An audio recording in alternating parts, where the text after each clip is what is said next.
नमस्कार दोस्तों, आप सभी लोगों का स्वागत है आपके अपने YouTube channel legal adviser AM के इस पॉलिटिकल एनालिसिस सेगमेंट में, जहां हम लोग लोकसभा चुनाव 2024 के संदर्भ में राजनीतिक पार्टियों द्वारा किए जा रहे गतिविधियों की समीक्षा करते हैं और देखते हैं कि कौन कहां तक पहुंचा है और किसकी योजना कहां तक ज़मीन पर उतर रही है। उसी क्रम में आज भी हम लोग यह एनालिसिस करेंगे और देश भर में हुई घटनाओं पर चर्चा करेंगे। लेकिन आपसे निवेदन है कि अगर अभी तक आपने चैनल सब्सक्राइब नहीं किया है तो सब्सक्राइब करिए, बेल आइकन दबाइए, वीडियो को लाइक शेयर करिए, कमेंट करिए। जी हाँ दोस्तों, जैसा कि हमने कल इस एनालिसिस सेगमेंट में आर्टिकल 370 मूवी का पॉलिटिकल इवैल्यूएशन किया था कि इसका क्या पॉलिटिकल लाभ और हानि किसको कितना हो सकता है, उसका लिंक हम आपको डिस्क्रिप्शन में देंगे। अगर आपने वो वीडियो नहीं देखा है तो वहाँ जाकर देख सकते हैं, प्लेलिस्ट में भी मौजूद है, वहाँ भी आपको मिल जाएगा। और आज हम देश भर में हुई गतिविधियों पर चर्चा करेंगे, जिसमें सबसे पहले हम ये चर्चा करते हैं कि कांग्रेस के जो 6 विधायक जिन्होंने हिमाचल प्रदेश विधानसभा में हंगामा किया था, उनको आज पार्टी के सदस्यता से पार्टी से निष्कासित कर दिया गया है। उनकी पार्टी से सदस्यता समाप्त कर दी गई है। और भारतीय जनता पार्टी ने इस विषय में यह विचार व्यक्त किया है कि वह जो 6 विधायक निकाले गए हैं वो शीघ्र ही भारतीय जनता पार्टी में शामिल होंगे। और साथ ही साथ जो केंद्रीय चुनाव आयोग है उसका उत्तर प्रदेश दौरा है और आज केंद्रीय चुनाव आयोग शाम को उत्तर प्रदेश पहुंच गया है। पहले जो है वो सभी पार्टियों के नेताओं से मिलेंगे, बातचीत करेंगे। उसके बाद मुख्य सचिव, DGP और ACS लेवल के अधिकारियों से बातचीत करेंगे। उसके बाद सभी जिलों के कप्तान और जिलाधिकारी तथा कमिश्नरों से बातचीत करने के बाद फिर वो 2 तारीख को यहाँ से जाएंगे। जैसा कि मैंने आपको बताया था कि लोकसभा चुनाव के मद्देनज़र चीफ इलेक्शन कमिश्नर सहित इलेक्शन कमीशन ऑफ इंडिया के सभी सदस्यों की टोली भारत भर की यात्रा कर रही है और शीघ्र ही निष्कर्ष पर पहुँचने के बाद वह चुनाव की अधिसूचना घोषित करेंगे। साथ ही साथ पश्चिम बंगाल से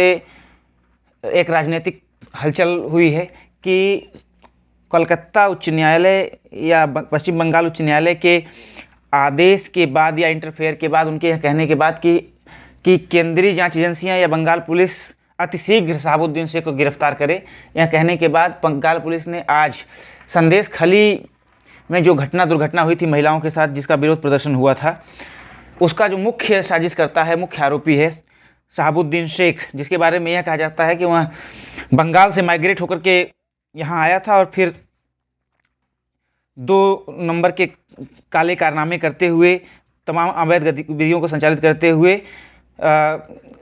अवैध गतिविधियों का बेताज बादशाह बन गया बंगाल में और हज़ारों करोड़ रुपए की संपत्ति बनाया। उसको आज पुलिस ने गिरफ्तार किया है। साथ ही साथ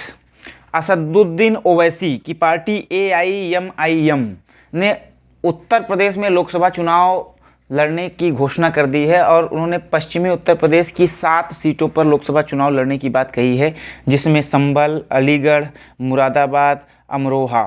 बुलंदशहर, बागपत जैसी सीटें हैं, मेरठ भी है उसमें। इन सीटों पर चुनाव लड़ने की बात AIMIM ने कहा है और उन्होंने कहा कि वह उत्तर प्रदेश में मुस्लिम बाहुल्य सीटों पर चुनाव लड़ेंगे। साथ ही साथ केंद्रीय अन्वेषण bureau CBI, central bureau of investigation ने खनन घोटाला मामले में उत्तर प्रदेश के पूर्व मुख्यमंत्री और सपा के राष्ट्रीय अध्यक्ष अखिलेश यादव को पूछताछ के लिए नोटिस भेजा है। और इस नोटिस के जवाब में अखिलेश यादव ने प्रेस कॉन्फ्रेंस में कहा कि Bharatiya Janata party horse trading, विधायकों की खरीद फरोख्त, उनको डरा धमका करके अभी उनका पेट नहीं भरा है, तो अब हमारे खिलाफ भी जांच की नोटिस जारी करवा दी है, लेकिन हम डरेंगे नहीं। और वहीं सुहेलदेव भारतीय समाज पार्टी सुभासपा के राष्ट्रीय अध्यक्ष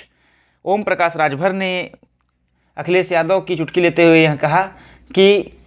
हमने बहुजन समाजवादी पार्टी को रसातल में पहुंचा दिया, उसके 1 विधायक बचा है, हमने कांग्रेस को रसातल में पहुंचा दिया, उसके 2 विधायक बचे हैं और अब की बार समाजवादी पार्टी का नंबर है और हम इसको भी रसातल में पहुंचा कर रहेंगे। और साथ ही साथ उन्होंने यह भी बताया कि जब वो मुख्यमंत्री थे तो खनन जिस घोटाले में CBI ने जाँच के लिए समन भेजा है या नोटिस भेजी है, उसमें उन्होंने कहा कि इस विषय पर मेरा यही मत है कि जब वो मुख्यमंत्री थे तो सैफई में, ट्रकों में और टेम्पो में भर भर के बोरियों में पैसा इस विषय के लिए उनके घर पे आवास पे जाता रहा है। तो अब जब पूछताछ हो रही है तो उसका जवाब देना चाहिए, उससे भागना नहीं चाहिए या कोई आरोप प्रत्यारोप नहीं करना चाहिए। इस प्रकार की चर्चा हुई। तथा साथ ही साथ केंद्रीय कैबिनेट ने आज प्रधानमंत्री सूर्य योजना, जिसके तहत 1 करोड़ परिवारों को 300 यूनिट मुफ्त बिजली और 1 करोड़ छतों पर सोलर रूफटॉप लगाने की बात कही गई है। इसके लिए 75,020 करोड़ रुपए की मंजूरी दे दी है। साथ ही साथ भारत में सेमीकंडक्टर बनाने के लिए 3 प्लांट लगाने की मंजूरी दी गई है, जिसके लिए 1.20 लाख करोड़ रुपए की मंजूरी केंद्रीय कैबिनेट ने दी है, जो कि भारत के लिए आने वाले समय में मील का पत्थर साबित हो सकता है और इस चुनाव में भारतीय जनता पार्टी के लिए भी मील का पत्थर साबित हो सकता है, क्योंकि सेमीकंडक्टर और सोलर ये दोनों ही जो जागरूक या कहेंगे शिक्षित मतदाता वर्ग है उसको रिझाने के लिए बहुत ही कारगर हथियार साबित हो सकता है। तो आज यह कुछ चुनावी गतिविधियाँ घटित हुई हैं जिसके विषय में हम लोगों ने चर्चा की। आगे की गतिविधियाँ फिर हम आपसे चर्चा करेंगे, तब तक के लिए हमें विदा करिए।